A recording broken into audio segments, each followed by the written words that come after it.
justicia colectiva y comunitaria desde sus territorios colectivos, o cómo se involucran ustedes en la actividad minera y cómo esta pasa por sus vidas. Y para ello pues los compañeros Carlos, el compañero Eduardo, Iván y Javi estarán dinamizando ese espacio de tal manera que se puedan lanzar unas preguntas orientadoras y empezamos a construir esas historias de vida alrededor de sus experiencias o sus dinámicas día a día en torno a la minería tradicional y de subsistencia.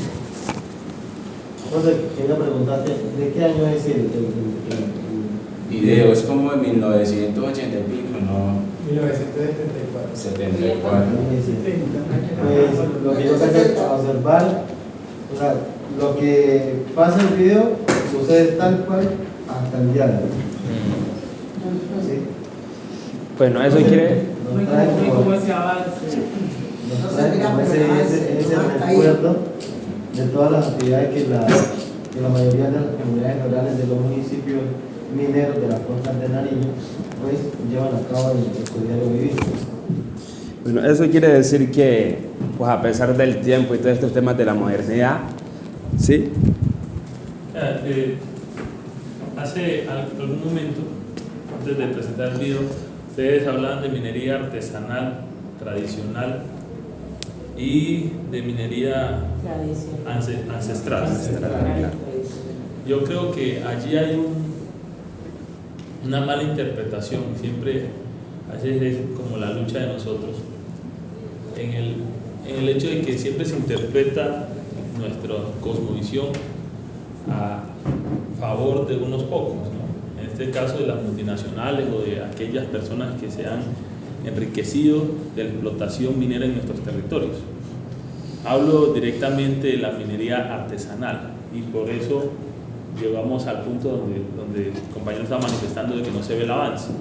¿Por qué? Porque para nadie es un secreto, todos aquellos que hemos ejercido la labor minera, y como lo dice el Código Minero, creo no me lo sé muy bien en qué artículo es, que dice que la minería artesanal se limita prácticamente a lavar la arena de los ríos. Entonces yo hago la pregunta entre los que estamos aquí: ¿quién de ustedes cree que simplemente lavando arena de los ríos se va a encontrar oro? ¿Sí? Ahora, si nos dice que la minería artesanal es simplemente con la batea, ¿sí? y con motores menores a 16 caballos de fuerza, es decir, que usted que tiene el elevador, que le pone 2 o 3 motobombas, ya deja de ser una minería artesanal. Entonces, ¿dónde está el derecho a tecnificarlos? ¿Sí?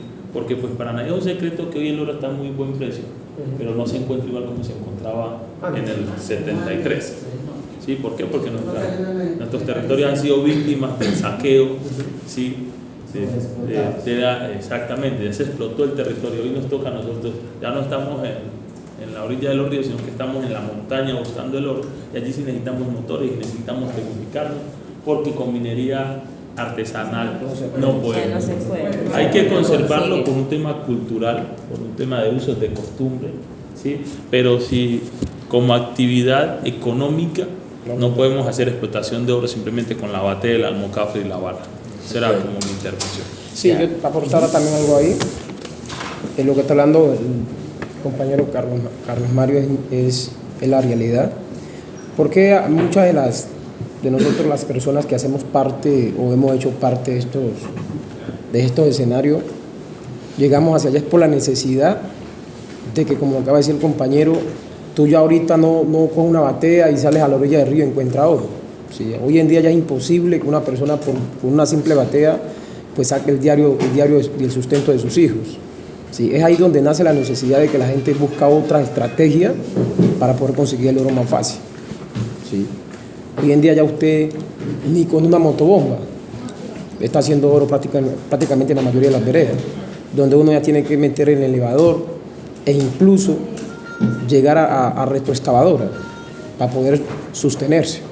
Sí, entonces también ese es mi aporte a lo que acaba de decir el compañero. Bueno, aquí lo que se puede evidenciar, de acuerdo al marco legal que el compañero nos acabó de presentar hace rato, es cómo desde este marco legal nos obligan a realizar nuestras prácticas mineras casi con las manos, ¿no? tratando de arañar la tierra y lavando la tierra para así poder sacar pocos gramos de oro y con eso intentar sustentarnos, pero según lo que ustedes dicen, eso ya no es suficiente, ¿cierto? Las dinámicas del territorio y los diferentes tipos de explotación que se han venido presentando en los territorios hacen que ustedes como actores mineros tengan que utilizar otro tipo de herramientas para poder producir su sustento diario, porque el sustento diario ya no nos alcanza. Bueno, entendiendo eso, nosotros ahora queremos en este momento tratar de, como se ve en el video, de entender sus dinámicas y modos de vida y las diferentes actividades productivas que ustedes desarrollan dentro de sus territorios, dentro de sus colectivos. Por eso tenemos una serie de preguntas, ¿sí?, para como entablar un tipo de conversación e irnos retroalimentando entre todos. Aquí tenemos personas de Barbacoa, Ediscuande, entonces la retroalimentación va a ser muy fácil y dinámica. Bueno, en primer lugar nos gustaría saber, vamos a empezar por dónde empezamos, por acá, listo. ¿A qué edad, sí, empezamos nuestro trabajo minero?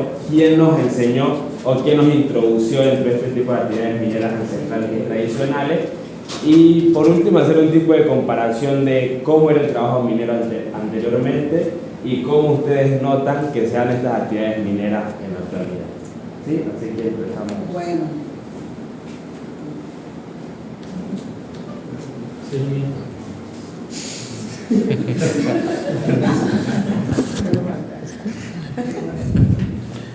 Bueno, en primer lugar, yo me llamo Susana Quiñones, soy de Barbacoa, me crié en el campo.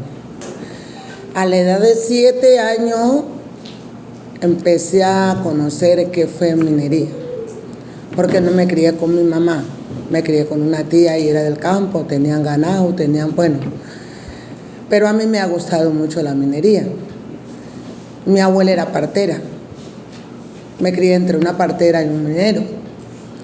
Yo antes, nosotros en bajar, tú lo has dicho, el compañero lo decía, de la arena, antes nosotros bajábamos a jugar en plato, en tapas de olla, y eso era el oro ahí, en la playa. Uno nos separaba, el río subía y a lo que el río iba bajando, nosotros jugando y le decíamos, mamá, venga, acá hay una cosa amarilla, porque antes las personas de antes éramos inocentes, no somos como ahora. Y ya bajaban, ay, que mijito, este es oro, y ya por ahí vamos y fuimos aprendiendo, por lo menos yo aprendí así, y sí, me dediqué a la mina. Ya conseguí, tuve marido, conseguí mis hijos y seguí en la mina. En la mina perdí la pierna, porque a mí me ha gustado, yo soy discapacitada. Perdí la pierna, pues cayó un derrumbo, igual en mi municipio donde vivo, por la mala inteligencia me hicieron perder la pierna. Cuando me mandaron tenía gangrina, de Barbacoa, pero igual yo no se me ha olvidado nada. Y seguía mi minería, playando, yo barequeaba de noche, así sea como fuera, que en Vilanda, todo lo que era de antes, porque eso nos enseñaron y así nos criaron nuestros ancestros. Ahora, pero hoy en el día, porque también he barequeado, hoy en el día es diferente. Nosotros antes era con pila, con sajado, sacar el barro, hacer una pileta para que el agua se detuviera allí, y al otro día uno hace su canalón, porque no era con matraca, era a la tierra. Eso era duro, con su barra, lo que podía, el más pequeño, el más grande ayudaba al más pequeño, y así nos manteníamos. Así me crié yo, pero hoy en el día ya es diferente, ya no se puede conseguir el oro, ya uno no puede mantener la familia porque está diferente, está dura, pero uno va a la parte donde uno tiene que ir a decirle, no puedo sacar así, a nadie colabora, por lo menos yo, nadie me colabora. Y también del parterismo yo me mantengo, porque ese es mi arte que mi abuela me dejó. Igual toca esperar a ver qué pasa, porque no solamente es palabrería, sino que hay que ver también hechos, porque a uno lo sacan de un territorio solo por bla, bla, bla, bla, Se benefician los que tienen que beneficiarse y uno que les da la iniciativa. A nosotros nos hicieron un libro en Barbacoa, hasta ahora no lo recibo. Perdón, mi reina, una pregunta. ¿A qué edad usted perdió la pierna? Yo tenía 29 años. Y hasta el momento, en algún momento por esa discapacidad, ¿usted se ha beneficiado de No, mi amor. ayuda del gobierno? Apenas porque hice unas actividades y todo, por 6CR me colocaron la prótesis. Sí, pues de ahí de otra ayuda, nada. Yo del gobierno no le como nada. Nada. He hecho video porque yo soy un video minero, he hecho cosas, nada. Entonces por eso a uno le duele de que a veces lo llevan, uno sale por aprender, ¿no? Pero que esperanza que más luego no, eso se benefician en los grandes, con uno, con el saber de uno, porque eso es conocido. Ya. Desde aquí surge una pregunta a los que están dirigiendo esta reunión.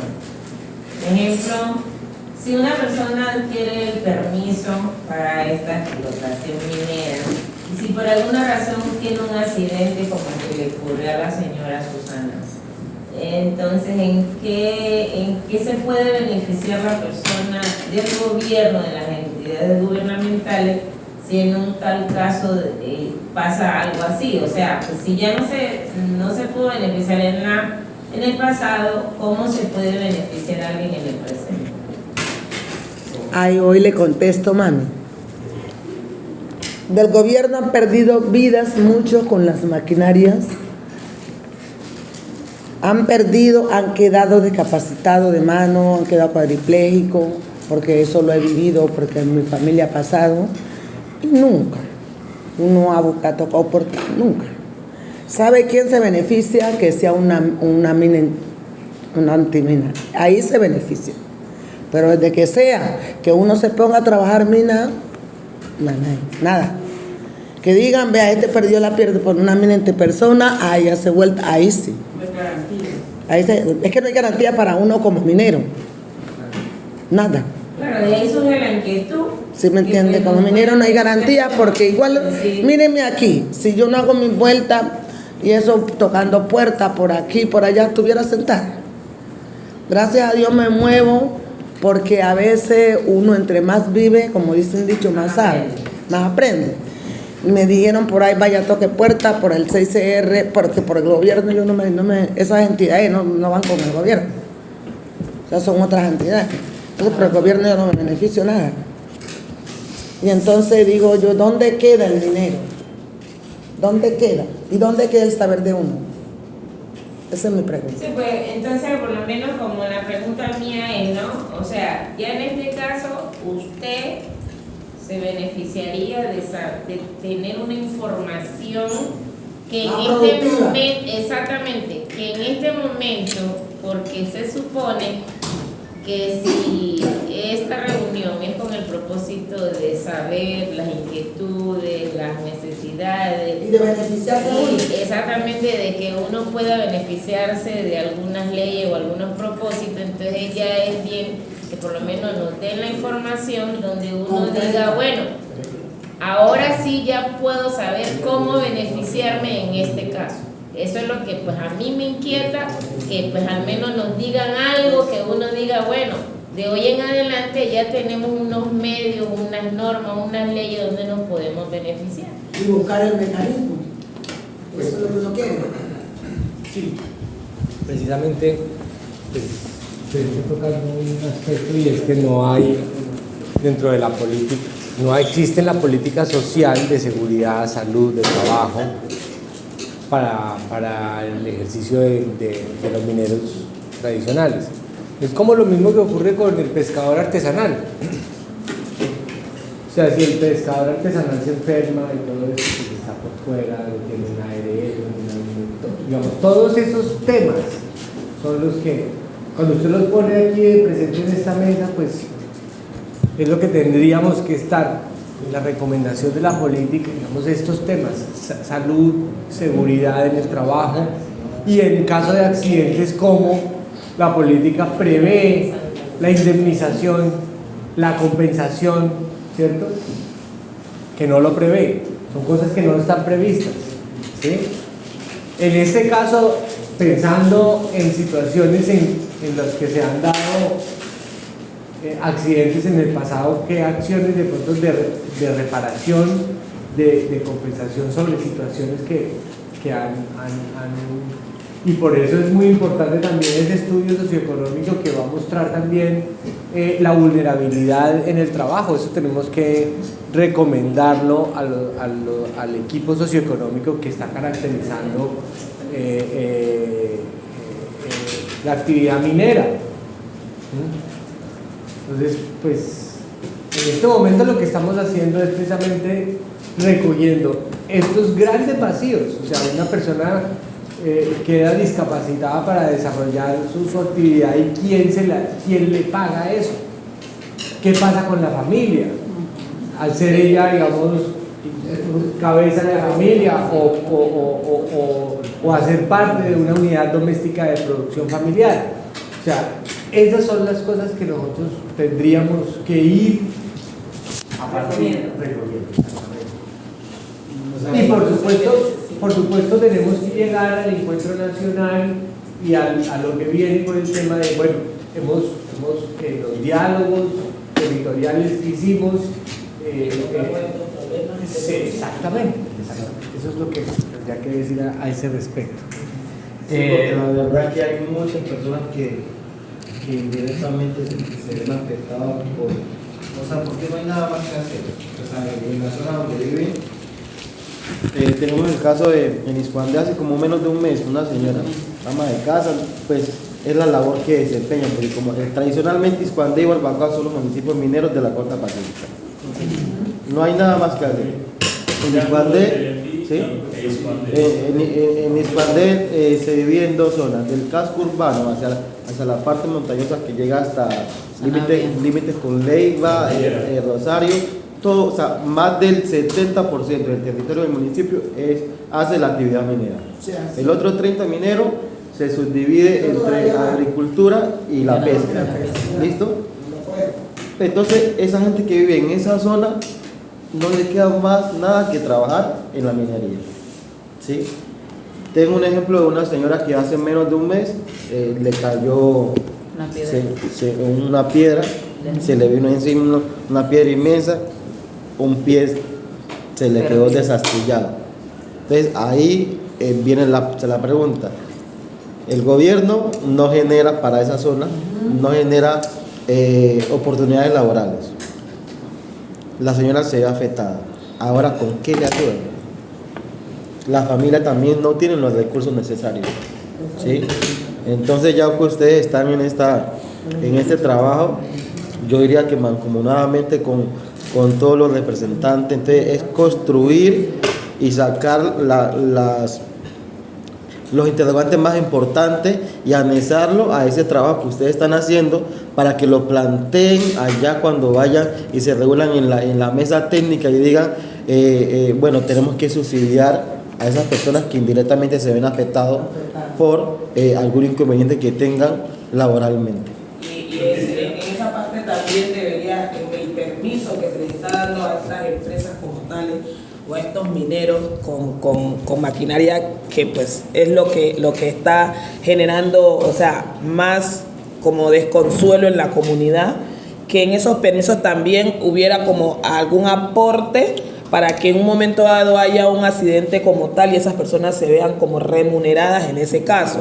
Porque es que no es lógico de que, exactamente, o sea, no es lógico que se les dé permiso simple y llanamente por tener más beneficios o más plata que otros, sino que simple y llanamente también se vea remunerado en la comunidad, que si tienen algún accidente, algo o sea, algo pueda como mitigar esa situación, porque no es mentira, la minería de las personas que no tienen una retroexcavadora está al mínimo. ¿Por qué? Porque ya no hay ese lugar que había antes para decir, no, nosotros vamos abriendo un campito, vamos haciendo este huequito y aquí vamos a hacerlo. No, o sea, ya no lo hay. Y también sabemos de que esa misma explotación está generando otros problemas, que son también problemas, enfermedades. Entonces, ¿quién garantiza de que, o sea, quién le garantiza una vida a esas personas? Cuando son cabezas de familia, son referentes de unos hijos, ¿quién le garantiza eso? Yo quisiera... Y otra cosa también, disculpe. Mire, la maldad también son de los dueños de la tierra y de las máquinas. Por tal de que a veces no barequeen, dejan la tierra mal ubicada. Porque eso ha pasado acá arriba en donde yo vivía. La dejan toda que a tapar, que no sé qué, la mala fe. ¿Sí me entiende? Para que el pobre que no tiene de dónde sostenerse no recoja. Eso la dejan movida, le echan tierra. A veces la necesidad tiene, dice un dicho, me disculpan, tiene cara de perro. A veces la necesidad lleva ya de que a veces, por lo menos yo soy cabeza de hogar con toda mi discapacidad y cuido de discapacitados. Y yo no tengo un trabajo. Entonces, esas son las necesidades que lo llevan a uno al fracaso. Lo dejan movido porque estos tiempos no voy porque yo ya me desilusioné. No, y que aquí no venga, y que no se sobundun, le tapan ahí, a veces le cae piedra a uno. Uno ha pasado mucho trabajo. Y eso duele. ¿Quién se beneficia? Los dueños de su tierra y los dueños de la máquina. Siempre somos afectados los de la vereda. Siempre. Y nadie nos colabora con nada, sino que nos humilla. Entonces, eso digo yo, ¿qué garantía tiene uno? No tiene nada, eso es un humillativo. Eso es una pregunta que va a surgir después de cómo son sus relaciones en el territorio con este tipo de empresas o personas que manejan estas maquinarias amarillas. La riqueza de la vereda llevámosla de afuera, y así están de acuerdo los dueños de tierra. Venga, yo, compañeros, yo sí quisiera, tal vez, si me lo permiten, creo que el nivel de discusión dentro de estos espacios debe ser diferente.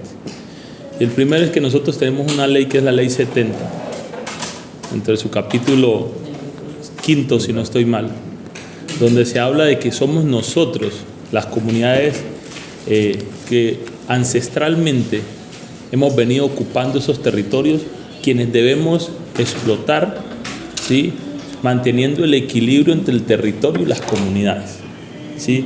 En ese orden de ideas nosotros aquí no podemos hablar ni podemos permitir por ningún momento de que lleguen terceros a explotar nuestro territorio. Claro. ¿Sí? Segundo, existe un convenio, el 169 de la OIT, que nos da el derecho a la consulta previa. Creo que aquí todos somos de territorios colectivos. ¿Sí? ¿Qué quiere decir? Que cualquier actividad que se vaya a realizar dentro de nuestros territorios que afecte socioeconómica o culturalmente a nuestras comunidades es sujeto o está sujeto a una consulta previa.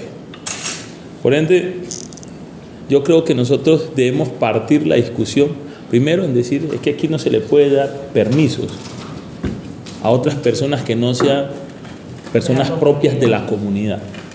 Yo no puedo ir, así sea negro, a explotar el consejo comunitario del compañero, cuando sé que allá también hay unas capacidades. ¿Sí? Hablamos de un tema de, bueno, cómo indemnizar. Yo diría, y si nos hablamos así, aquí podemos decir lo que sea y el papel aguanta todo. Pero estas leyes también están sujetas a unas aprobaciones del Congreso. Sabemos que hablar de indemnizar, cuando usted va a tener una actividad particular que le está generando unos ingresos, según la ley, es usted quien debe asumir el pago de su seguridad social y de su ARL y de todo lo derivado de allí. Entonces, plantearnos, el decir, bueno, si yo estoy trabajando y sufro un accidente laboral, es mi responsabilidad como ciudadano el estar pagando mi ARL. ¿Sí? Creo que si vamos a formalizar, tenemos que partir desde la realidad, y hay temas que ya son constitucionales y que es una pelea que pues valdría la pena darla, pero creo que es difícil nosotros hoy decirnos que el Estado, vamos a explotar nuestros territorios, pero el Estado nos va a pagar la ARL. ¿Sí? O sea, es muy complicado. Creo que, por otro lado, creo que la atención al territorio desde la parte minera, como el compañero lo manifestaba, debe ser integral. No es de una sola política, ¿no? Es que esta nueva política para el tema minero tiene que abordar todas las aristas que tiene el territorio. No, sino que el gobierno debe entender de que nosotros necesitamos atención en educación, ¿sí? Porque ojalá dentro de 10, 15 años hayan ingenieros, ¿sí?, que exploten la minería de manera técnica, que haya ingenieros ambientales, qué sé yo, ingenieros agroforestales, ingenieros en el tema de minas. Entonces el territorio necesita tecnificarse. Por eso yo decía hace un momento que el tema de la minería tradicional, sí, o artesanal, perdón, el tema de la minería artesanal nos limita, ¿sí?, a poder tecnificarnos y a poder hacer un aprovechamiento, una explotación más, digamos, amigable con el ambiente, pero que también garantice mayor ingreso a las comunidades. Estamos diciendo que en Iscuandé, por ejemplo, el 70% de la población es minera. En el Triángulo del Telembí, Barbacoas, Magüí, Roberto, son unos números similares. 70-80% de la población es una población minera. Pero miremos el tablero de pobreza multidimensional, cómo está en esos municipios, ¿sí? Cómo está en Iscuandé, cómo está en Barbacoas, cómo está en todos los municipios mineros. Nos damos cuenta que algo está pasando con la minería. Si bien es cierto, es una opción, pero a veces tradicionalmente lo hemos venido haciendo porque es la única opción. Claro. Pero las garantías en cuanto a realizar una actividad minera que genere ingresos para el mismo Estado, ¿sí?, porque los impuestos del oro en Barbacoas esas regalías están llegando a Antioquia. Resulta que las prenderías compran en Barbacoas de manera ilícita y van y lo legalizan en Antioquia. Y entonces todo el oro que sale de Barbacoas es mínimo el que queda, digamos, legalizado en el municipio. ¿Sí? Entonces las regalías del oro, ¿dónde están? ¿Dónde están las de Iscuandé y dónde están? Las de Iscuandé las reciben Cauca. Exactamente. Entonces, qué bueno fuera que el Banco de la República regresara como estaba anteriormente y comprara directamente el oro allá en nuestros municipios. Dennos un mejor precio, ¿sí? Dennos unas garantías de podernos tecnificar y de poder realizar. Y le aseguro, en mi consejo comunitario de manera particular, nosotros hicimos una lucha, porque cuando hablamos de las maquinarias de línea amarilla, muchos son chocuanos o son paisas o son de Caucasia. Son muy pocos los mineros en este momento informales que hay en el territorio que son del territorio realmente. Sí, la mayoría son foráneos. Pero resulta que cuando esa gente llega al territorio, llegan donde el Consejo Comunitario, es que usted tiene que firmarme un aval para yo trabajar.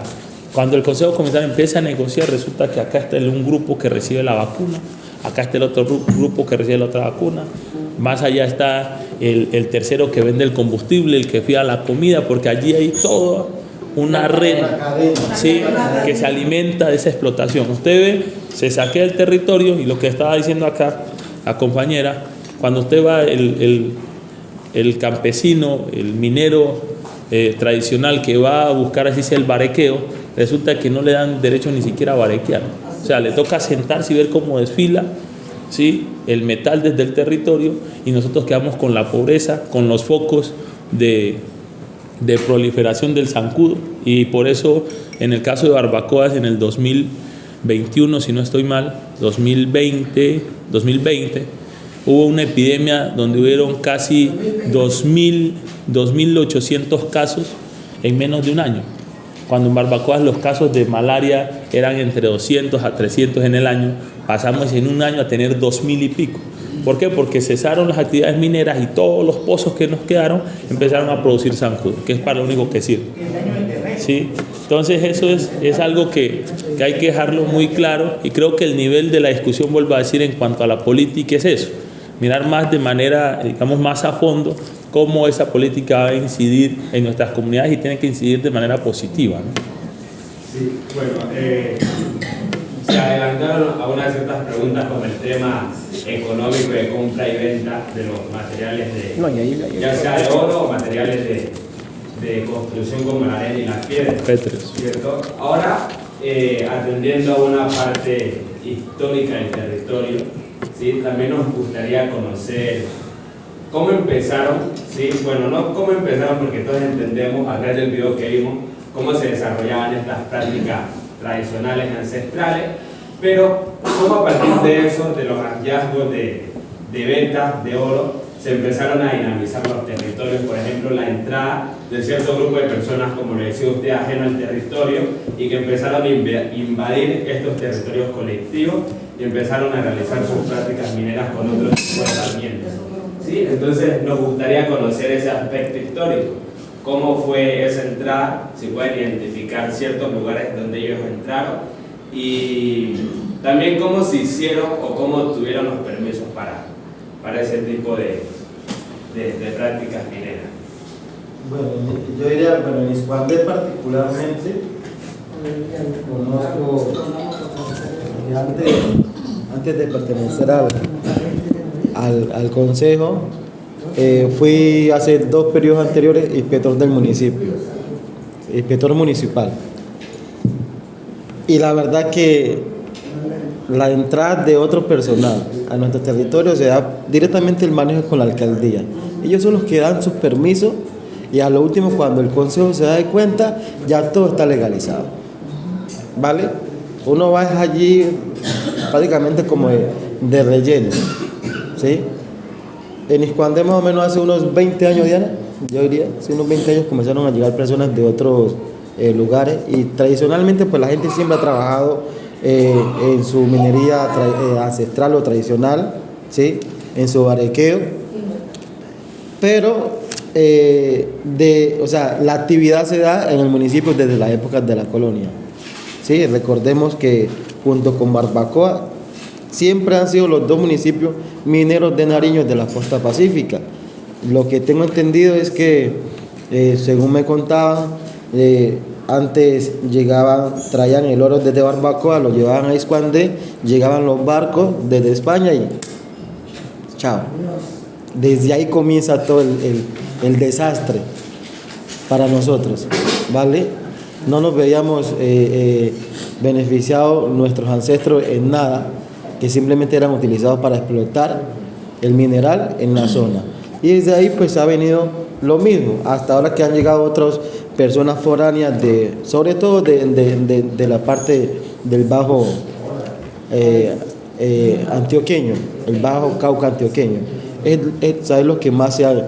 Y chocuanos también, que se han radicado ahora en la zona y son los que trabajan, tienen sus máquinas y se llevan el beneficio. Inclusive traen ya algunos, ni siquiera utilizan los trabajadores de la zona, traen sus familiares y otros amigos de allá mismo, de su departamento, y son los trabajadores. O sea, montan su entable, se benefician ellos como jefe y sus familiares y amigos le dan el otro trabajo. Y la comunidad sigue siendo la perjudicada, ¿sí? Entonces, en esa parte, tradicionalmente, venimos siendo perjudicados desde la época de la colonia. Vuelvo y digo, desde hace más de 200 años la actividad se da en el municipio de Iscuandé.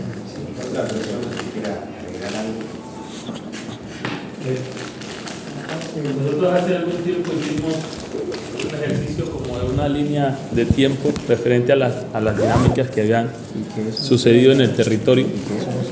Eso nos permitió mirar, digamos, uno que en el caso de Nariño, tanto Iscuandé como el Triángulo del Telembí, tuvieron dos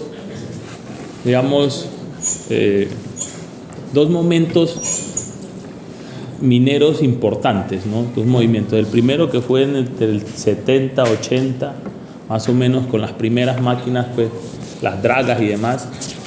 Y el segundo que fue ahora ya a partir del 2000, el 2000 hacia adelante, y más que todo uno que se incidió como en el 2010.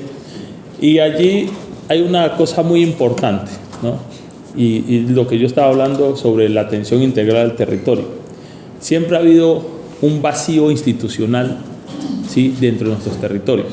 Es decir, entraron la minería de línea amarilla, hablo de las maquinarias, a partir del 80 y pico, ¿sí?, hasta el 95, 97, en el caso de Barbacoas. Salieron todas esas dragas, muchas hacia Iscuandé, otras hacia otros lugares, y quedó como ese vacío, la gente en el limbo, y llegó la coca, ¿no? La gente, no ha habido otra opción, inicia. Por eso yo digo, nosotros no somos municipios tradicionalmente coqueros, ¿sí?, o cocaleros, perdón. Somos unos municipios tradicionalmente mineros. La coca llegó en el 2000 y eso no nos da tradición. En el 2009, 2010, 2011 inicia nuevamente la erradicación ¿sí? Junto con la aspersión aérea, como 2 o 3 años antes, erradican el 70% de los cultivos de uso ilícito en el territorio, y el gobierno nuevamente se queda así cruzado de brazos y vuelve a aparecer la minería a gran escala, ¿sí? Realmente ahí es donde la señora decía, muchas veces el dueño de su tierra sabía que el abuelo, el tatarabuelo tenía el cateo, lo que nosotros le llamamos cateo, ¿sí? Que resulta que acá el amigo Eliezer fue, hizo un cateo, miró que había oro, pero él tiene su tierra allá, él dice, no, yo no voy a trabajar, y tal vez eso le queda a mis hijos, a mis nietos, pero él va y le dice al hijo, ve, yo aquí tengo un cateo, y toda la comunidad respeta, no, ese es el cateo de Eliezer. Eliezer fue el que descubrió esos oros, ¿sí? Entonces a veces resulta que Eliezer es mi abuelo, ya Eliezer murió, yo estaba cultivando coca, no tengo qué hacer, y llegó el señor de la minería, ¿sí? Con la máquina, le digo, no, hermano, aquí hay un cateo, hay media hectárea, 1 hectárea de tierra, voltee eso y deme a mí un ¿qué? 10%, 12% de lo que produzca, y pare de contar, ¿sí? El resto se lo lleva entre el minero, entre el ejército, la policía, porque tenemos que hacernos también aquí un interrogante, y tenemos que hacernos un interrogante es ¿cómo hicieron en el caso de Barbacoas para entrar más de 200 máquinas por el casco urbano? En Junín, que es la Y, entre la Panamericana y la vía Junín-Barbacoas, hay una estación de policía. En Buenavista hay una base militar. En Barbacoas, en casco urbano, está la policía, está la marina y está el ejército, y está la alcaldía. ¿Cómo hicieron para pasar 200 máquinas por allí? Cuando la construcción de la vía no se había iniciado, porque inició en el 2014, no había excusas para que pasara un desfile de maquinaria amarilla hacia los territorios. Entonces, por eso le decíamos lo que está diciendo el compañero, cuando llegan al territorio, eso ya viene negociado. Sí, todo el mundo lo sabe. Ya usted...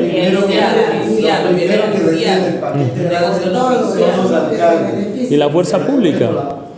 El comandante de infantería y comandante de la policía, cada quien ya tiene, o sea, cuando la máquina ya pasa, ya cada quien tiene su plata en el bolsillo. Así es sencillo. Lo otro, frente a eso, es que hay un tema, por ejemplo, en la ley, ¿no? Aquí se supone que nosotros como territorios colectivos somos dueños del suelo. El subsuelo es del Estado. Entonces usted no puede practicar una minería que toque el subsuelo. Y por eso el Código Minero nos lleva a lavar lo que esté encimita, o sea, el desmonte. Usted peña no puede tocar, mina no puede tocar, el mero desmonte. Entonces, ¿pero qué pasa? Que pasándonos al código que hay actualmente minero, viene la minería, las multinacionales, y no es con clasificador, ellos trituran la piedra. O sea, al menos acá se puede, si el minero es responsable, deja tapados los huecos, y esa tierra, con el tiempo, 2 o 3 años, yo por ejemplo he visto en mi consejo comunitario y en otros territorios, más cuando el río está navegando, que en 2, 3 años, 4 años la tierra vuelve así. No va a crecer, no va a tener la misma fertilidad, pero pues al menos para sembrar plátano o banano. Resulta que acá con la minería, con el código actual, los mineros llegan, esa piedra la trituran, ¿sí? Y es allí donde la lavan. O sea, por eso ellos sacan una mayor cantidad de oro, porque nosotros desperdiciamos casi el 40%, 50% del oro, así como nosotros los trabajamos. Entonces, pero como ellos trituran, muelen la piedra y lavan, esa tierra no queda sirviendo para nada. Y la comunidad, ¿sí? Si es que nos dan el derecho a la consulta previa, recibimos los 2 o 3 proyectos por concepto de afectación. El resto nos toca ahí sí, porque ahí ya no hay derecho a barequeo. O sea, usted con las multinacionales que barequeo, nada.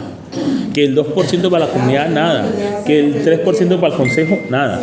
O sea, ahí a usted le toca es ver cómo llegan los alemanes, los brasileros, cómo llega el de Bogotá, el paisa, ¿sí? Y se llevan todo, llegan con grandes maquinarias, dejan embarazadas a sus hijas, y pasa, y vuelvo al tema de las afectaciones y cómo hicieron las cosas. Y hoy entonces miramos una cantidad de gente del Pacífico que escucha vallenato. Y usted dice, bueno, pero ¿y a qué hora llegó el vallenato acá al Pacífico? Si eso es de la costa atlántica, ¿sí? Bueno, ¿y a qué horas nosotros empezamos a usar ponchos? Porque en lo personal yo también he usado mi poncho, ¿sí? Y es hasta cómodo para el calor, ¿no? pero resulta que no es algo de nuestra cultura, entonces estamos aculturizados, ¿sí? Acá en nuestros municipios no existía la prostitución, ¿sí? En nuestros municipios no existía el SIDA, ¿sí? Ni la sífilis, ni todas esas enfermedades de transmisión sexual. Eso llegó con el tema de la minería y con todas estas personas foráneas que llegaron con la cultura del derroche, del trago. Sí, preguntémonos cuántos muertos, en el caso, por ejemplo, de Barbacoas, personas que iban a trabajar con estos mineros y la gente en su inocencia, vea, guárdeme la plata, no al jefe, guárdeme la plata, guárdeme. Y después de 2 años de estar trabajando salía más fácil pegarle el tiro y dejarlo enterrado en el corte que pagarle la plata de 2 años, ¿sí? Entonces, pues, hay un tema, digamos, de afectación histórica, ¿sí? Pero precisamente porque la ley actual y las anteriores en el tema minero nunca han estado del lado de la comunidad, ¿sí? Siempre ha estado del lado de las multinacionales, de los que tienen el billete, más no de los que hemos cuidado y somos dueños del territorio. De pronto lo Perdón, antes de eso, ¿no? Sí. Pero también nosotros también tenemos que tener en cuenta también que muchas veces estas maquinarias, como lo acaban de resaltar aquí los compañeros, entran a los diferentes territorios, es por la necesidad también de que aborda la mayoría de las veredas, ¿sí? Sabemos, y vuelvo y repito, que hoy en día usted, pues, tratar de sostener a su familia con minería artesanal ya no le da, ¿sí? Uno y otro. Recordemos también que la minería entra en los diferentes territorios también por culpa de nosotros mismos, ¿sí? Porque nosotros aún teniendo los controles todavía, ¿sí? Y nosotros permitimos que prácticamente el minero entre a nuestro territorio, somos nosotros, ¿sí?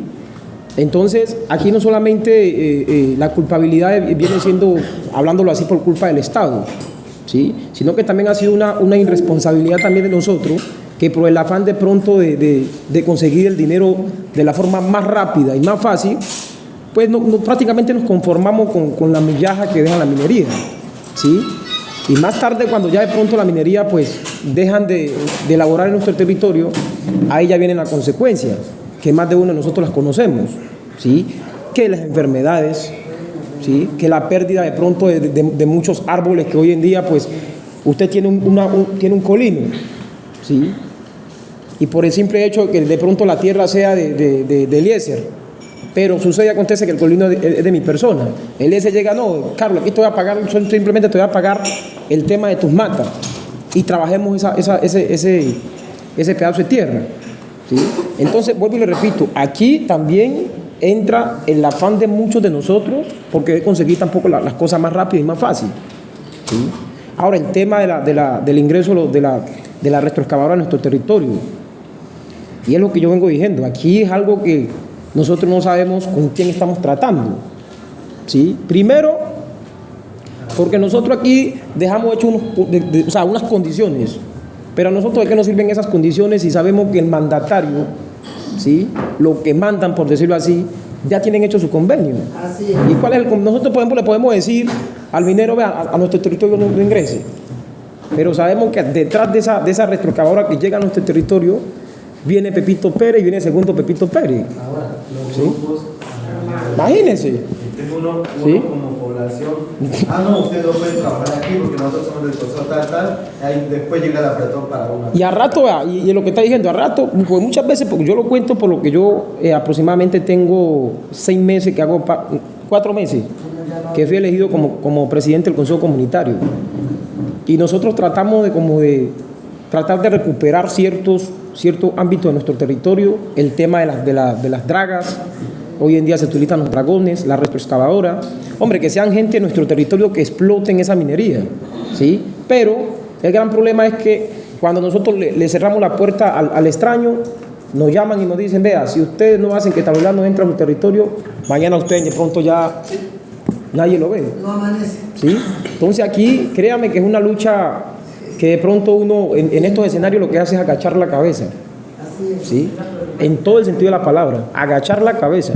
Y aquí, para entrar a la zona ya, antes de entrar, ¿listo? ya aseguran todo. o sea, nosotros entramos en un tema donde, por decirlo así, quieran o no quieran, vamos a trabajar. Y así es sencillo la cosa. ¿Sí? Entonces, suele resaltar también de que por más que nosotros queramos avanzar en esto, créame que en la situación que nosotros sabemos que estamos, sería algo imposible. De pronto los mayores quieren aportar algo, no sé. Ya lo aportaron todo, ya no. Sí, pues, o sea, que pues, sigo yo teniendo la inquietud, porque lo que usted explica es así, o sea, si llega Pepito Pérez con su maquinaria, con sus permisos y todas esas cosas, aunque uno como comunidad quiere impedirles el trabajo, no se puede, porque eso ya viene una cadena de duros, por decirlo así. Viene una cadena de duros en el que uno ya no tiene ni voz ni voto, uno ya no puede impedir esa situación. Pero la inquietud mía es la siguiente: si esta reunión está de parte del Ministerio de Minas y Energías, entonces si mi inquietud sigue siendo es, en este proceso, en esta reunión, en esta información que nos está dando, de hoy en adelante, ¿en qué nos podemos beneficiar? Esa es mi inquietud, o sea, de hoy en adelante, de acuerdo a la problemática y de acuerdo a la inquietud, al interrogante del Ministerio de Minas y Energía, entonces, ¿cuál es el beneficio ya en la actualidad para nosotros? Vale, como lo mencionaba Carlos Andrés en su momento, precisamente este espacio diríamos que es como un primer momento de todo esto alineado a la caracterización socioeconómica y posteriormente a la presentación de unos resultados en una mesa integral, llamaríamos, ¿no, Carlos Andrés? Donde estarían diferentes instancias del gobierno nacional, diferentes ministerios que tengan competencia con esta actividad mineroambiental, porque muy bien lo han mencionado ustedes en sus intervenciones, lo recalcaba el compañero de Barbacoas y lo estamos reconociendo nosotros en los diálogos que hemos tenido con las comunidades, que el trabajo de la política pública minera no se puede quedar solo en el Ministerio de Minas y Energía, porque atraviesa diferentes sectores. Es un ejercicio de respuesta integral. Entonces, la ganancia que podríamos decir así hay de este espacio es que nosotros como equipo tenemos ahorita la responsabilidad de escuchar. Y la responsabilidad de escucharles viene en un trabajo luego posterior a estos espacios que nosotros debemos construir un documento que hasta el 15 de diciembre debemos entregar al Ministerio de Minas, y ahí van a ir esas voces, van a ir esos interrogantes. Posteriormente, mencionaba Carlos Andrés, va a haber un espacio de diálogo nacional.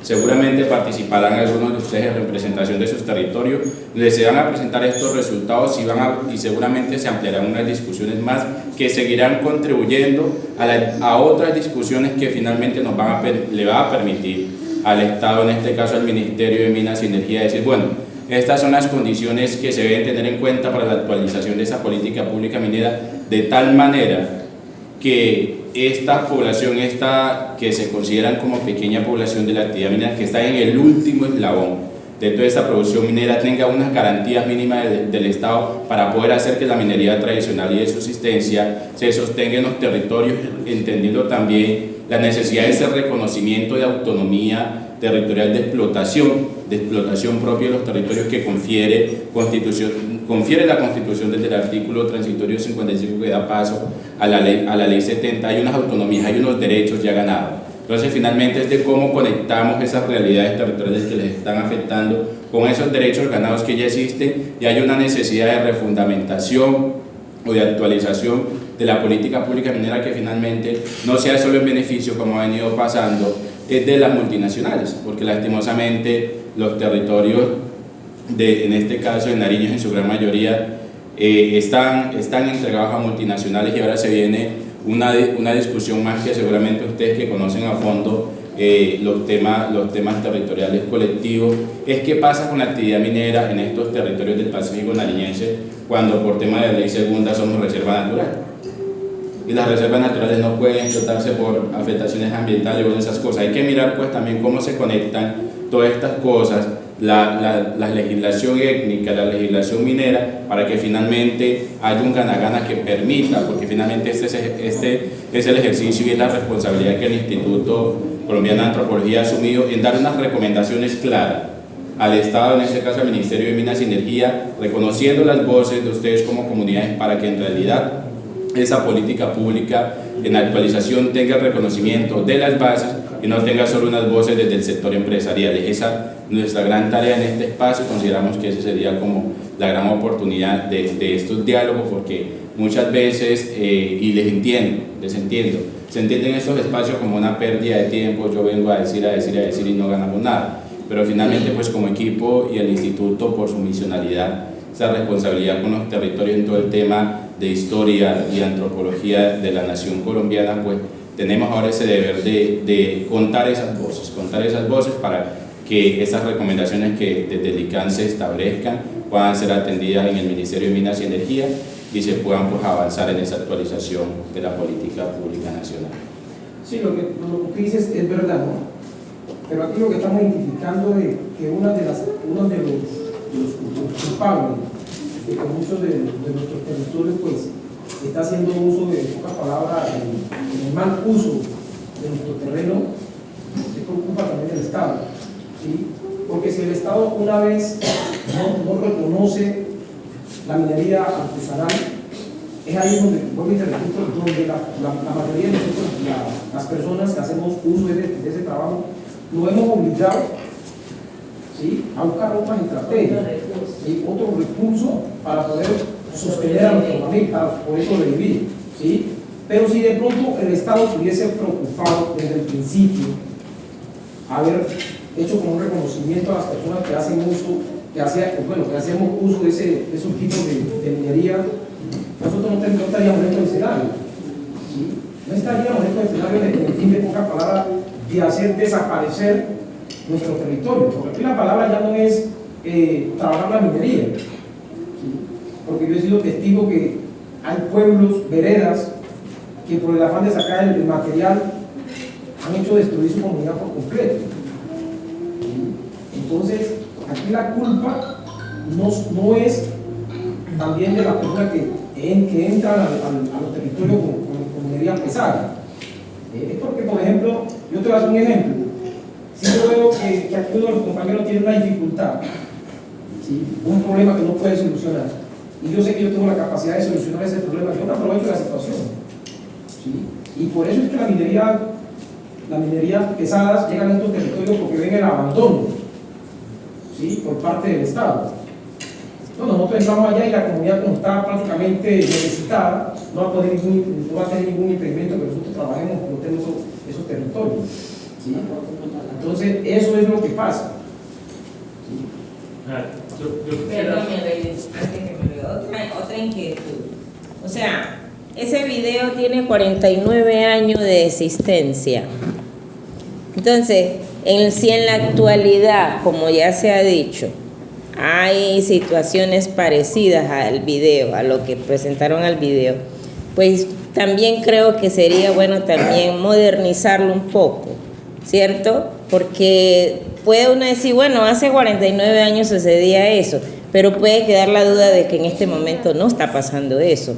Otra cosa, ese video deberían de colocarlo ya en el idioma que uno habla. Es que también es como muy precario que hace 49 años hicieron un video y lo estén pasando en inglés. Entonces, uno solo mira las imágenes, pero en realidad el concepto, el contexto real, o sea, eso es para mí, a mí me parece una falta eso que muestren ese video en ese idioma y de hace tanto tiempo, y de igual manera en este momento. ¿En qué nos puede beneficiar mirar ese video? Entonces me parece que sí es bueno que lo modernicen y que también lo pongan en el idioma actual. Así nos beneficiamos mejor. Claro, modernizarlo.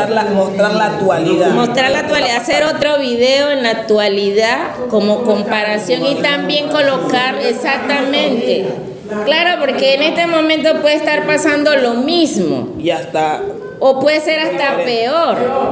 Pero de igual manera se queda uno con esa imagen y uno todo lo que están diciendo tampoco se está beneficiando. Entonces en este momento sí me parece que una información de esa sí deberían actualizarla, modernizarla y ponerla en el idioma en el que uno habla. Ahorita hay muchos medios de hacer una traducción para que uno se beneficie más de la información. Esa es mi inquietud. No sé si están en contra, pero esa es mi inquietud. Yo quería hacer una intervención en lo que decía acá el compañero Carlos Alfredo, y con base en lo que estaba diciendo José, ¿verdad? José manifestaba el tema no de las reservas naturales, allí te corrijo, son los parques. En el caso para Nariño, el Parque Natural Sanquianga, ¿sí? Que en ese tema de ley segunda, ¿sí? Parque Natural Sanquianga está afectando a 5 municipios, o sea, a los 5 de toda esa subregión, desde Olaya Herrera, Iscuandé, todos esos, incluso Olaya Herrera creo que por un sector afecta también a Olaya Herrera. Y quiero leerle el siguiente como para que nos contextualicemos en este tema de la discusión y miremos lo que está diciendo Carlos, dónde está la responsabilidad. El artículo transitorio 55, que le da vida a la ley 70, dice lo siguiente. Dice que ordenó al Congreso de la República expedir una ley que le reconociera a las comunidades negras que han venido ocupando tierras baldías en las zonas rurales ribereñas de los ríos del Cauca, de la cuenca del Pacífico, de acuerdo con sus prácticas tradicionales de producción, el derecho a la propiedad colectiva sobre las áreas que áreas que habría de demarcar la misma ley.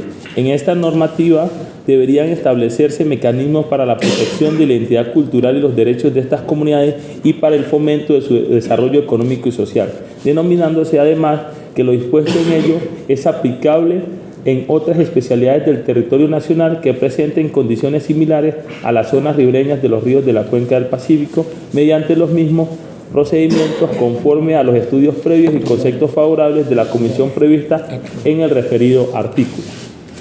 Esto le da vida a la ley 70, ¿no? Esto es un derecho constitucional, está en la Constitución, transitorio pero en la Constitución. Está la ley segunda, tema de Constitución también. Entonces, si aquí nos dice que todas las tierras que nosotros hemos venido ocupando, ¿sí?, de manera ancestral, ¿sí?, para nuestros usos, nuestras costumbres y para nuestros temas productivos y de subsistencia deben adjudicarse, porque nace el Parque Natural Sanquianga encerrando a las comunidades que estaban viviendo allí, ¿sí? Entonces ahí viene todo lo que queramos hacer ahorita, lo que usted está diciendo, es que la minería, si usted sea de Iscuandé, si está dentro del Parque Natural que hace sustracción de área, y todos sabemos lo que significa una sustracción de área en un parque natural, eso es prácticamente imposible, a no ser que tenga buen billete, ¿sí? Porque un proceso de eso no deja de demorar 10, 12 años para poder hacerlo. Y ahí tenemos unas comunidades que en este momento no tienen acceso a vías, ¿sí?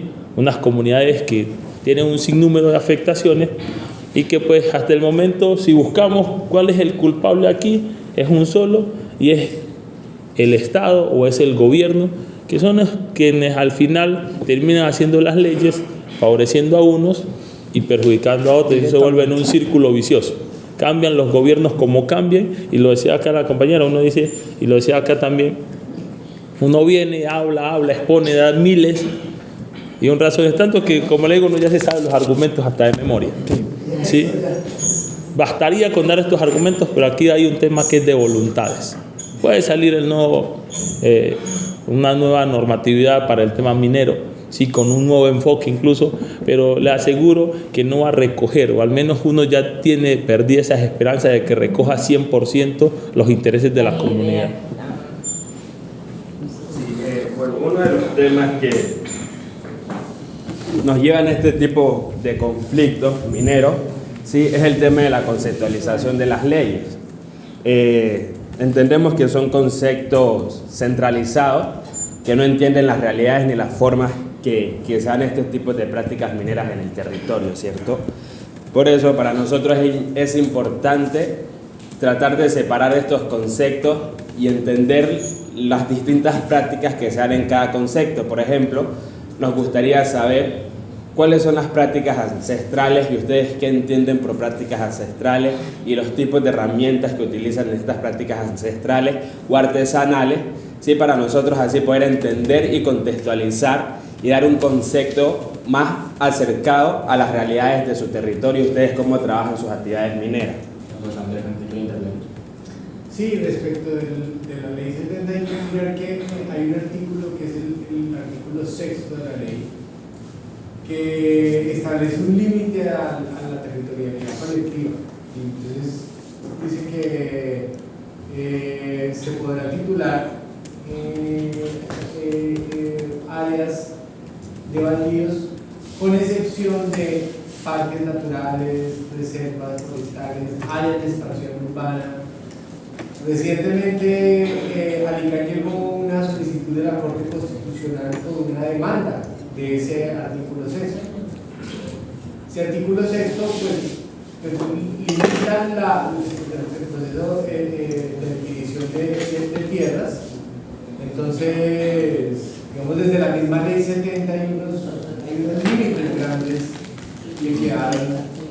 Ya saben ustedes que la ley 70 es el resultado de la reglamentación del artículo transitorio 55 y que el artículo transitorio 55 de la Constitución pues, fue un proceso de discusión muy amplio sobre una ley, en principio una ley de negritudes que se estaba discutiendo a finales de los años 80, se creó una coordinadora nacional de comunidades negras, las organizaciones de la época no se pudieron poner de acuerdo y no hubo en la constituyente un sector de las negritudes en ese momento, o de las comunidades negras en ese momento.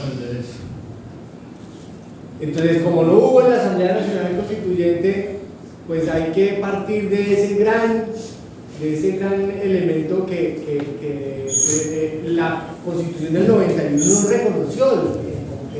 El grueso de los derechos económicos, sociales, culturales de las poblaciones afrodescendientes, raciales, palenqueras en este país, ¿sí? Por eso la ley 70 tiene unos alcances importantes en territorialidad colectiva, en conformación de consejos comunitarios. Ahora con la reglamentación del capítulo 4 sobre medio ambiente y recursos naturales les da unas competencias como autoridades ambientales. Conozco menos el capítulo minero, podríamos discutirlo un poco acá porque estamos hablando precisamente del tema minero en territorios étnicos de comunidades negras, pero la ley está limitada desde su confección. Si revisamos el proceso del arte 55, claro, ¿a dónde llevo el punto de la discusión? Hay unas discusiones que hay que hacerlas a nivel constitucional incluso, ¿no? Porque la ley según desde 1959, yo no. Yo creo que en 1959 ya estaba próxima a nacer mi mamá. Imagínense, las generaciones anteriores. ¿Sí? Imagínense. Entonces, ¿cómo es posible, si hablamos de que se va a reconocer la ancestralidad en el territorio? Entonces tendríamos que mirar primero, hacernos la pregunta, ¿qué fue primero? ¿Las comunidades o el parque? ¿Quién llegó primero al territorio? Sí, porque así la Constitución en ese entonces no nos reconociera, ¿sí? como sujetos de la nación, estábamos nosotros allí. Y esas tierras que las hemos cuidado han sido nosotros.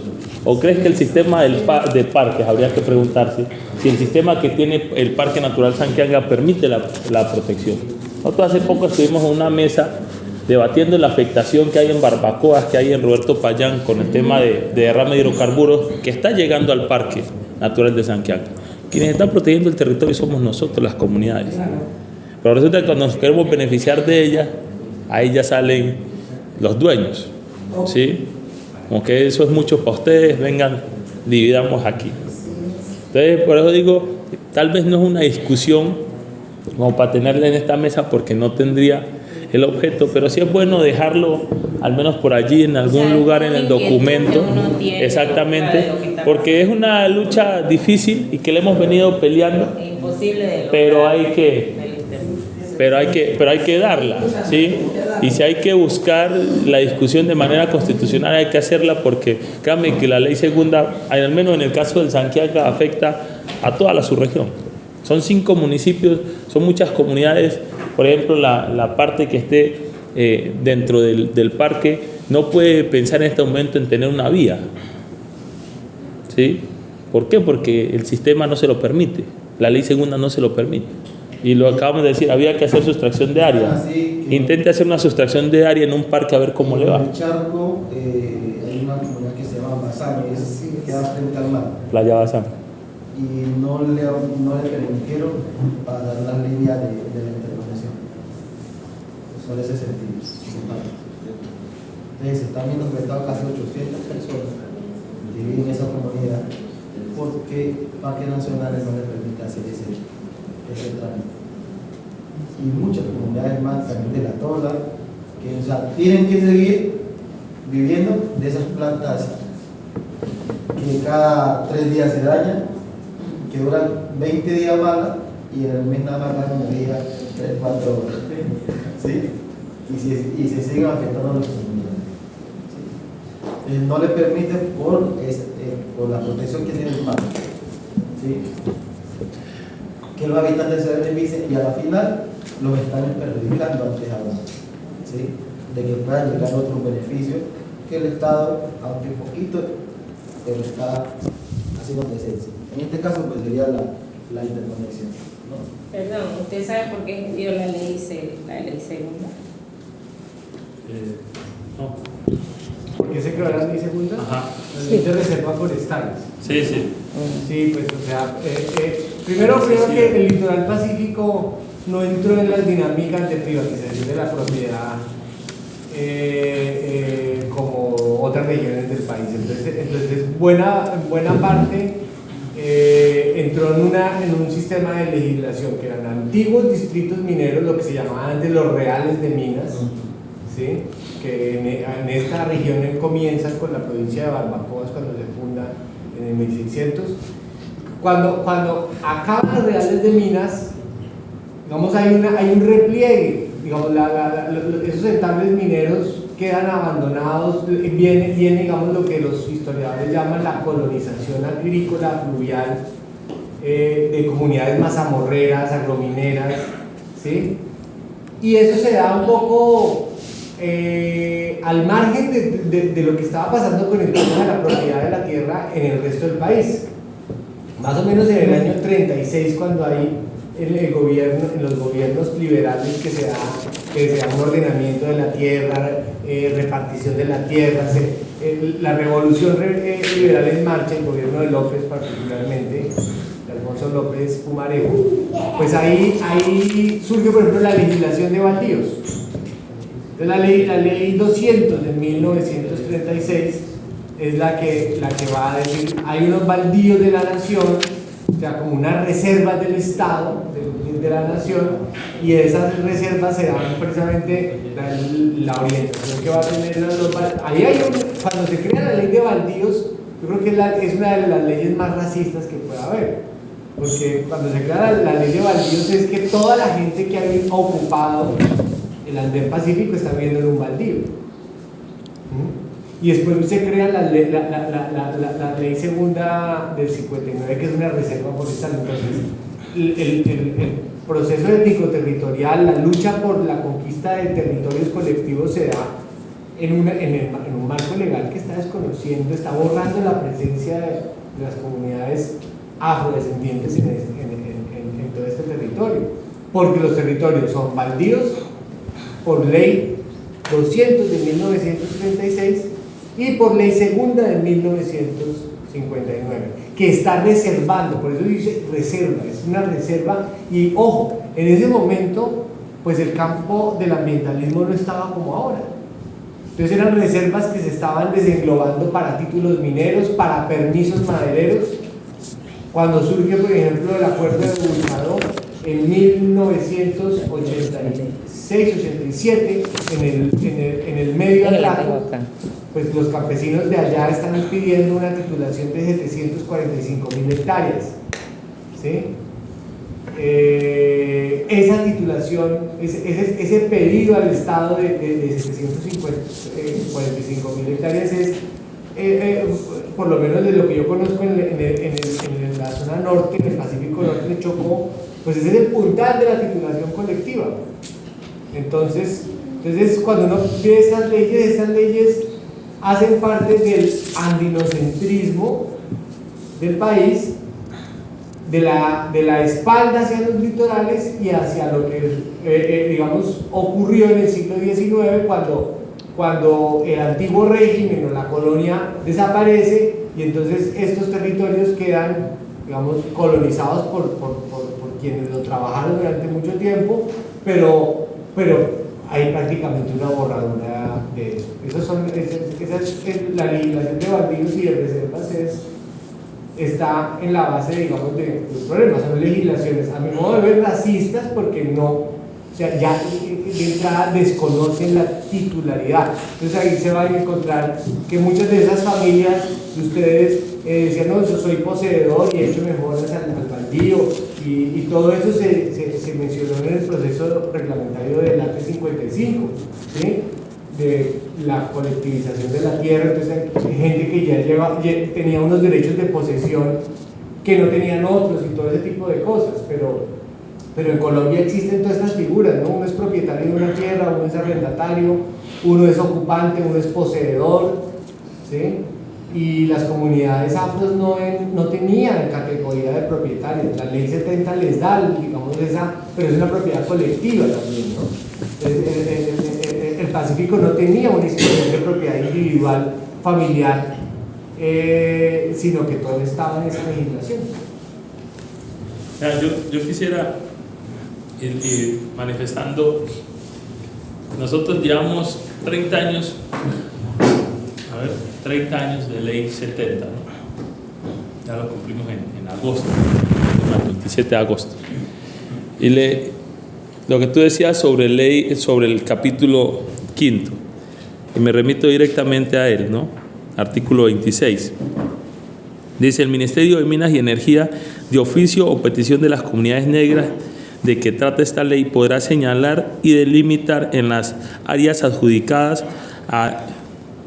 a ellos zonas mineras de comunidades negras en las cuales la exploración y la explotación de los recursos naturales no renovables deberá realizarse bajo condiciones técnicas especiales sobre protección y participación de las comunidades negras, con el fin de preservar sus especiales características culturales y económicas sin perjuicio de los derechos adquiridos o constituidos a favor de terceros.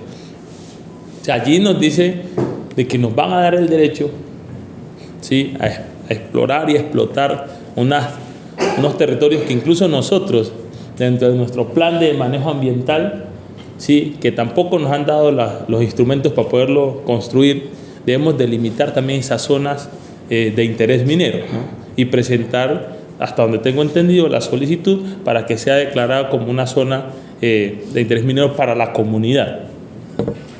Pero dice que debe explorarse y explotarse de manera técnica.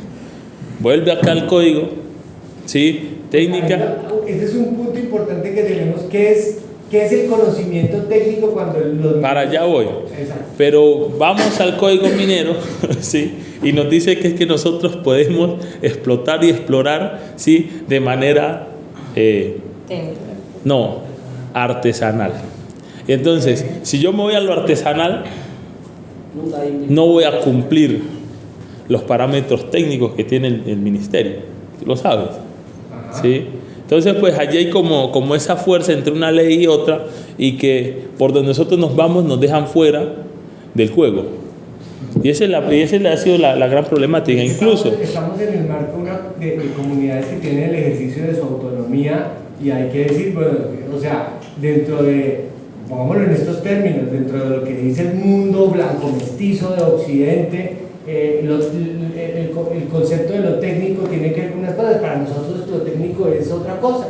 Lo técnico tiene que ver con que hay un conocimiento, hay ciencia aquí de siglos, ¿sí? Y eso es una ciencia que ustedes no la han validado porque consideran que lo técnico es lo que hace el señor Minas o eso, pero nosotros tenemos... Por ejemplo, uno de los conceptos técnicos, para irnos a más como... Se exige en el tema minero, ¿no?, que se hagan unos temas de reparaciones, de reforestaciones y recuperación del terreno o del predio donde se ejerce. Nosotros no lo hacemos así porque, por ejemplo, en nuestro territorio, que es una selva tropical lluviosa, ¿sí?, y que en su mayoría nosotros ejercemos la minería o al lado de las quebradas o al lado de los ríos, son zonas que se navegan. Incluso nosotros tapamos el hueco, sí, vuelvo a decirle, y en 2-3 años eso está nuevamente recuperado. Soy testigo porque tenemos fincas donde antes eran campamentos mineros o viejos cortes mineros que tienen 30, 50 años de estar produciendo banano, chiro y plátano sin ningún inconveniente. ¿Sí? Entonces ahí hay un tema, digamos, que se va más a lo técnico, y cuando tú vas a ver el trabajo que se hace de la manera técnica y el trabajo que lo hacemos nosotros de la manera, digamos, tradicional, da más resultados lo que nosotros hacemos. Pero pues yo también entiendo que cuando está la ley y que se dice que se puede explorar y explotar de manera técnica, entonces da a entender que no es dañando el ecosistema. Pero cuando le dan permiso a alguien que tenga maquinaria, ahí ya están dañando el ecosistema, porque de manera artesanal, de manera tradicional, de manera ancestral, se puede sustraer el beneficio y de una manera técnica no se daña el medio ambiente, tenemos que pero ver, ya con maquinaria sí se daña. Lo que pasa, compañero, es que tenemos que ver, vuelvo a decirle, vámonos, digamos, a la ley. Dice que si usted suma 16 caballos de fuerza, ¿sí? 16 caballos de fuerza son 3 motobombas. Si usted tiene 3 motobombas trabajando en un mismo corte, eso ya no es ancestral, eso ya no es artesanal, perdón. ¿Sí? Usted ya necesita tener un permiso minero. Y entonces usted con 3 motobombas tiene que hacer un esquema, tiene que estar pagando incluso un ingeniero, porque es que usted no tiene ese conocimiento, y tiene que hacer un mamotreto de papeles diciendo qué es lo que usted hace con el territorio y de qué manera lo va a recuperar. Entonces, cuando usted se da cuenta, por sacar usted 100 gramos de oro, termina pagándole a un ingeniero 20 millones de pesos, y con todas las actividades que eso conlleva. O sea, lo que voy es que la ley nos dejó tan poquito a nosotros para trabajar de manera, digamos, y nos limita la tecnificación. Porque es que hay 3 motobombas, usted con 3 motobombas, ¿qué impacto ambiental hace? Vuelvo a decirle, pongamos el caso de un elevador. Si con el elevador usted va trabajando aquí y el mismo elevador está recuperando. Va recuperando. ¿Sí? Entonces es el concepto. Pues nosotros, por ejemplo, en mi consejo comunitario hicimos explotación de materiales pétreos, ¿no? Sacamos un permiso por medio de gobernación y con el material que sacamos se pavimentó toda la vía en barbacoas, ¿sí? Vuelvo a decirle, por experiencia, lo que hicieron los técnicos y con todo el billete que se gastaron, casi 200, 300 millones de pesos en sembrar árboles, que a los 2 días llegó el río y se los llevó. Porque nosotros le decíamos, eso es zona navegable. El río se encarga de recuperar. Nosotros conocemos el territorio. Hemos vivido en él, entendemos cuál es el comportamiento de nuestro medio. Entonces, no, hay que sembrar porque es que el técnico dijo que hay que sembrar a 5 metros de la orilla del río. Ese río está seco, cuando llueve, usted no va a conocer este río. Bueno. Llegaron y sembraron. La primer creciente, adiós, más de 5.000 árboles. Entonces, o sea, lo que voy es que lo técnico muchas veces a nosotros nos cohíbe. Entonces yo diría que tendría que ser más bien generar una labor minera, ¿sí? De manera tradicional, ¿sí? O darle, primero que hay que conceder el permiso es a los mineros tradicionales, ¿no?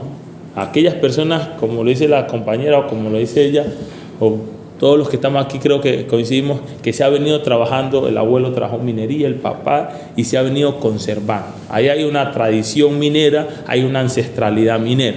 Aquí lo que habría que revisar, sí, muy bien, con lupa, es el tema de la minería artesanal. Exacto, porque usted ha dicho, bueno, las motobombas están incorporadas en el oficio minero tradicional, ¿cierto? Pero entonces ya para la institucionalidad eso ya es tecnificación. Claro. Argumentemos que a la luz de la trayectoria, de la experiencia, de los impactos que ustedes saben y conocen que estas técnicas generan, ¿por qué una motobomba es parte de la minería tradicional y artesanal hoy en día? Así como la motobomba, otra suerte, digamos, de técnicas que facilitan el trabajo, ¿sí? Y que para ustedes pues son acordes con lo que es el oficio hoy, porque cuando uno dice tradición, ¿cierto? Tradición, ¿qué es la tradición? Algo de generación en generación que estoy haciendo hoy mismo. Entonces, como es algo que está todavía en el presente, ¿sí? Pues, ya somos de tradición minera. Puede haber innovación. Cuando uno piensa en la tradición, pues hay innovación. O sea, no hay tradición sin innovación. Porque la tradición es una reflexividad, ¿no? de lo que hizo mi abuelo, mi tatarabuelo, y lo hago yo.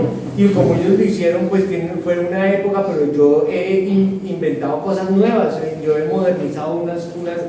Entonces, eso es la idea de tradición. No podemos, o sea, de aquí de esta mesa, como de las otras 31 mesas que estamos haciendo en todos los territorios donde estamos trabajando, tenemos que sacar conceptos alrededor de eso, que la tradición implica eso. No sé, yo les propongo, a propósito del tema de las técnicas, o sea, que echemos una conversa así en esto que nos queda la mañana de qué técnicas hacen parte del ejercicio artesanal y por qué. Por ejemplo, nosotros defendemos el tema de la motobomba porque entendemos que la artesanía, ¿sí? O bueno, que la práctica minera emplea unas herramientas por tradición. La barra, el almocafre, el cacho, la batea, ¿sí? El mate hacen parte de la tradición. Si yo voy a trabajar con motobomba, igual debo llevar la barra. Porque por obligación tengo que cobar. Por obligación tengo que picar, ¿sí? La motobomba me ayuda a facilitar un poco lo que es la llevada del agua hasta el lugar. Pero la barra, yo tengo que tirar barra como tiraba mi abuelo. ¿Sí? El tema del almocafre para rayar el canalón tiene que hacerlo de la misma manera. Como lo hacía mi abuelo, mis abuelos, mi tatarabuelo, lo tengo que hacer hoy, usando motobomba. El tema del cacho es igual.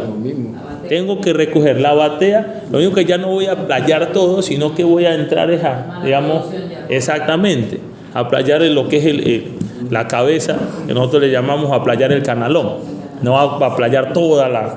Entonces, la esencia de la minería se conserva aún teniendo el tema de la motobomba. Es como el mismo tema de la draga, ¿sí? La draga pequeña, ¿no? La que necesita del buzo. ¿Por qué? Porque el buzo baja, pero tiene que bajar la barra. Bueno, no baja el almocafre, pero igual tiene que bajar la barra y tiene que hacerlo de manera manual. Ya cuando hablamos de esa minería que ya es totalmente mecanizada o automatizada, por ejemplo, hay unas dragas que nosotros le llamamos las piñas, los dragones. Son piñones, dragones, ¿sí? De piñones. Él ya no necesita buzo. Muchas veces, o cuando va el planchón, sí, que saca del río, pero ya va con la retro, pues deja de ser artesanal, porque es que ya no se está empleando una persona que lo haga de manera manual. Ya es una máquina automática que lo está haciendo, ¿sí? Entonces, pues, yo creería que el concepto de lo artesanal debe partir desde que se conserve, digamos, las características de la minería. No, se está utilizando la barra, se está utilizando la batea, ¿sí? Se sigue utilizando el almocafre, el cacho. Pues si tienen una motobomba es para, en vez de hacer la canoera que hacían nuestros mayores antes de una montaña a otra, pues ya tienen la motobomba que la pone en la quebrada y le sube el agua hasta donde la necesita. Entonces, en este ejercicio de tradición, de igual manera, como dijo él, se está utilizando la innovación, pero pues sigue siendo... Exactamente. Pero el código actual no lo reconoce. Exactamente, porque es que no está dañando el medio ambiente. Si es no una está, motobomba entra, pero si ya son tres... Ya es así, entonces, aunque en la tradición se puede utilizar la innovación, pero no se está dañando, o sea, se está buscando como un recurso innovando como para que facilitar las cosas, claro. Pero en ningún momento se está... Como la motosierra y la sierra de mano. El que trabajaba la madera o el que es carpintero o ebanista, porque hoy utiliza una pulidora, porque hoy utiliza una sierra, no deja de ser carpintero. Simplemente son herramientas que están a la mano y que le facilitan el trabajo. Pues en vez de bolear serrucho, pues corto con una sierra, que es mucho más fácil. Es lo mismo que el machete con el tema de la lima. Sí. Anteriormente, a mí me tocó afilar el machete con piedra. Sí, me tocó afilarlo con piedra. Hoy en día uno utiliza la lima, pero no es por lo que le está haciendo daño, sino que es porque le hace más fácil. Es más fácil, es más rápido, claro. Sí. Ahora no alcancé a escuchar que el compañero decía el tema de los cortes, ¿sí?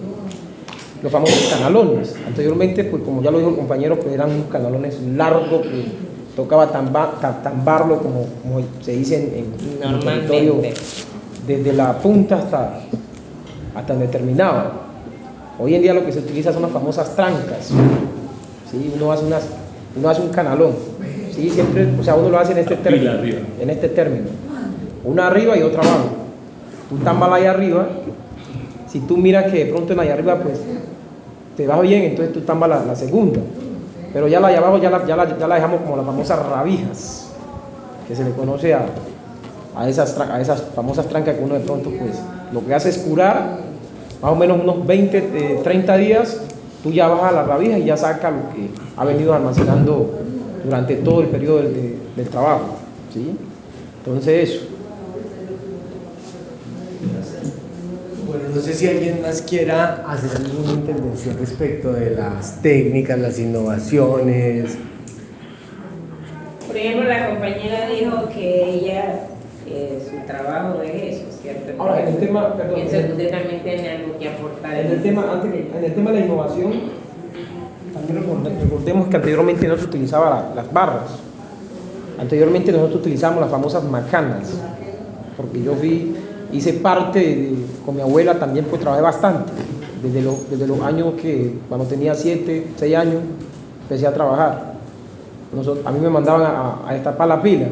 Yo muchas veces con el afán de venirme rápido del monte, lo que hacía era sacarle 4 palos directamente a la pila y se iba toda esa agua para el canalón, ¿sí? Ahí utilizamos las famosas macanas, ¿sí? ¿La podría describir? Sí, la macana tú agarras un árbol siempre que sea pues madera fina, ¿sí? Tú lo que haces es como sacarle como una pala al palo con el machete, donde cualquier te quede plancha, y eso se utiliza para uno cobar la tierra.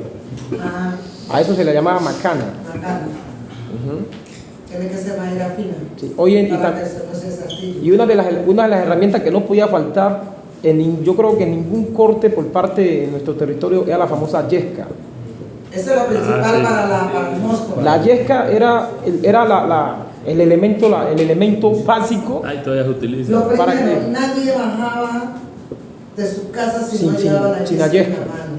Eso te permitía ahuyentar los mosquitos. De la culebra, del monstruo, de toda cosa. ¿Qué es la yesca? La yesca es un árbol. En el monte hay un sino que tú sacas la cáscara. No. O también la hace tú sacas la cáscara. Sí, la corteza. Sí. Entonces, eso es la famosa yesca. Nosotros lo utilizamos con la concha del sándwich. Sí, se puede también. Solamente vamos a casa que seque y se lleva. Este material servía como para transportar la candela por un largo periodo, ¿sí? Muchas veces nosotros pues dejamos prendida la yesca y a veces si no llovía al otro día topamos la candela, ¿sí? La topábamos, porque es un material bastante bueno, ¿sí? La yesca sí. Ahora la famosa concha, yo creo que también ya hablaron de la concha. Se utilizaban lo que era el cacho pues, y la concha. La concha pues muchas veces anteriormente la hacían del calabazo. Hoy en día nosotros cogimos el coco y la hacemos de ahí. A mí también me tocó hacer un video también con respecto a este elemento de minería ahí en el municipio de Barbacoa. Creo que fue lo mismo que hizo aquí la compañera. Ese también es Barbacoa, Entonces ahí donde se apreciaba lo que era la famosa batea. Y hasta en eso también lo hemos modernizado, en el tema de la batea. Hoy en día usted llega con una batea en un barequeo, pues una batea chata y prácticamente es la burla de todo. Así es. ¿Sí? Ahora esa fibra. Ahorita le llaman los famosos CD. Sí. Le dicen a la batea chata. ¿Y qué materiales? Tú la puedes hacer. Hay unas que hacen de fibra. Hay una que la hacen de fibra. Pero allá en Barbacoa se Pero la utiliza de madera. batea se llama batea de madera. La hacen de algodón. Hay un palo que Eso es de bamba de palo. Hay un palo, hay unos palos que crían unas raíces grandes y de la bamba de palo se hace la batea. Hacen de tronco, pero se quiebra mucho. La que dura es la de bamba de palo. En mi territorio también Y la cáscara. Se hacía el tema de minería. Nosotros lo hacíamos anteriormente con una especie, hacíamos como, un ejemplo, el agua la teníamos bastante lejos.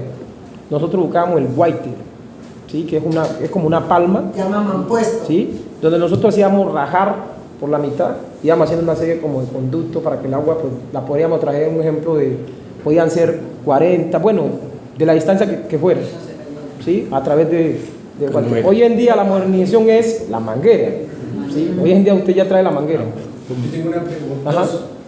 En el Chocó escuché muchos de mayores estos términos, subir tonga.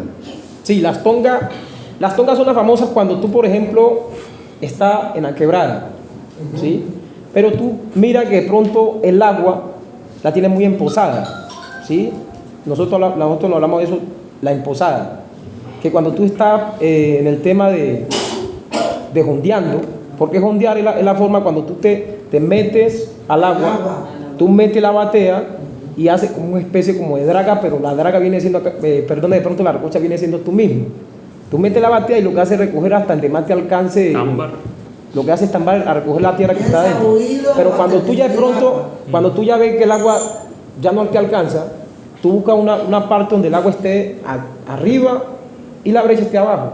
Entonces tú empiezas como a hacer como una brecha. Coger cuelga. Eso se llama coger cuerda. ¿Para qué? Para que ese pozo que ya está más o menos hondo te vaya disminuyendo y tú ya puedas... La tonga también le llaman a lo que muchos le llaman el frente, ¿no?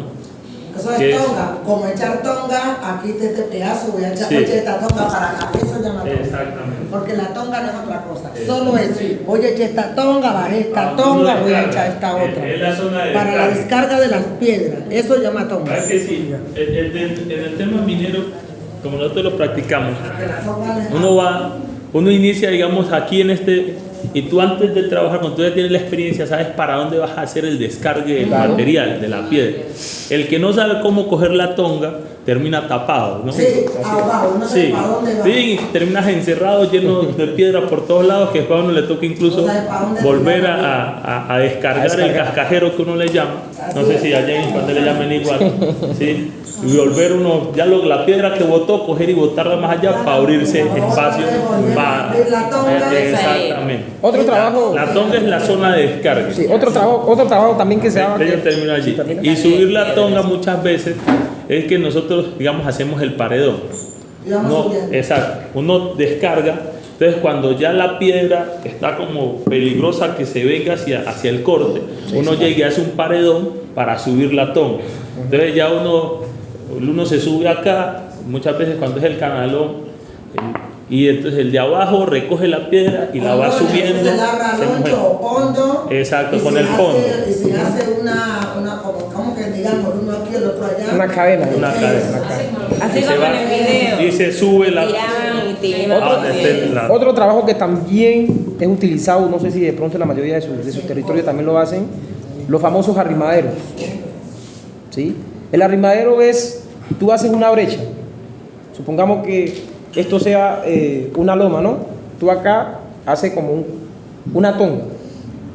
¿Tú qué haces? Te subes acá y empiezas a cobar. Toda esta tierra que cae de acá te va a llegar directamente a la tonga. Tú lo que haces es chaguatar, ¿sí? El tema chaguatar, que es lavar la tierra con tus propias manos. La chaguata. Cuando tú ya ves que ya la tierra ya se convierte de barro, se pasa a granza, tú empiezas a tambar, ¿sí? A eso le llamamos nosotros los arrimaderos. El término oro corrido, mina de oro corrido, se utiliza acá en este contexto. Oro corrido, no. Que es esa relación entre los cursos de agua cuando llueve y seguir como el tema del agua y el oro. Así lo he escuchado yo. Acá lo utilizamos nosotros allá en el territorio llamamos cuando lava. ¿Sí? Cuando viene un ejemplo, la quebrada pasa por encima de Las Vegas, sí, y va como barriendo todo lo que tope a su vez, y en la peña uno va encontrando como los pocitos y va mirando el oro. Eso nosotros llamamos, ha lavado y y uno de pronto mira las pepitas de oro. Bueno, una última pregunta antes de darle un paso a mi compañero que va a hacer otra ronda. Quisiera que, digamos, tuviéramos como varias ideas para sustentar cómo este es un conocimiento técnico, y hay una tecnificación y hay un conocimiento técnico en el uso de las técnicas, en la relación con el agua, con vientos, cómo la gente que conoce, para ser más claro, el territorio, tiene una ciencia, y en base a esa ciencia es importante que se valore a los sujetos mineros artesanales como sujetos de conocimiento. Ya les decía yo que una multinacional, para saber dónde está el oro, dónde están los metales, dónde está el carbón o cualquier sea mineral, necesita, digamos, como que el Geominas le dé una información cartográfica que está, ¿no? Debajo de este suelo hay unos mantos de tal, ¿sí? Ustedes no tienen esa información. No. Para ustedes catear, para ustedes con cuál es su sistema de conocimiento. Te respondo. Método ancestral. En de nosotros, pues, la mayoría de nosotros territorio siempre se ha basado en el cateo, ¿sí? Cateo es una forma donde tú identificas el terreno, más que todo el peladero, ¿sí? El peladero, que en pocas palabras viene siendo uno de los terrenos que más famoso, pues, contiene el oro. Otro también es el famoso caliche, ¿sí? Caliche es una tierra como ya viene siendo como azul, blanca, ¿sí? Y el peladero, pues, algo amarillo, ¿sí? Entonces tú ves un peladero, tú lo que haces es catear primero, y de ahí, pues, ya, si tú ves que de pronto agarra a veces, cuando el peladero lleva bastante oro, tú a veces en un cateo no sabes no coger una ceja. La ceja viene siendo la mitad de una tapa, y la tapa viene siendo la mitad de un grano, que es lo que nosotros, pues, tenemos en conciencia para nuestro territorio, ¿sí? Entonces, eso. ¿Algo más?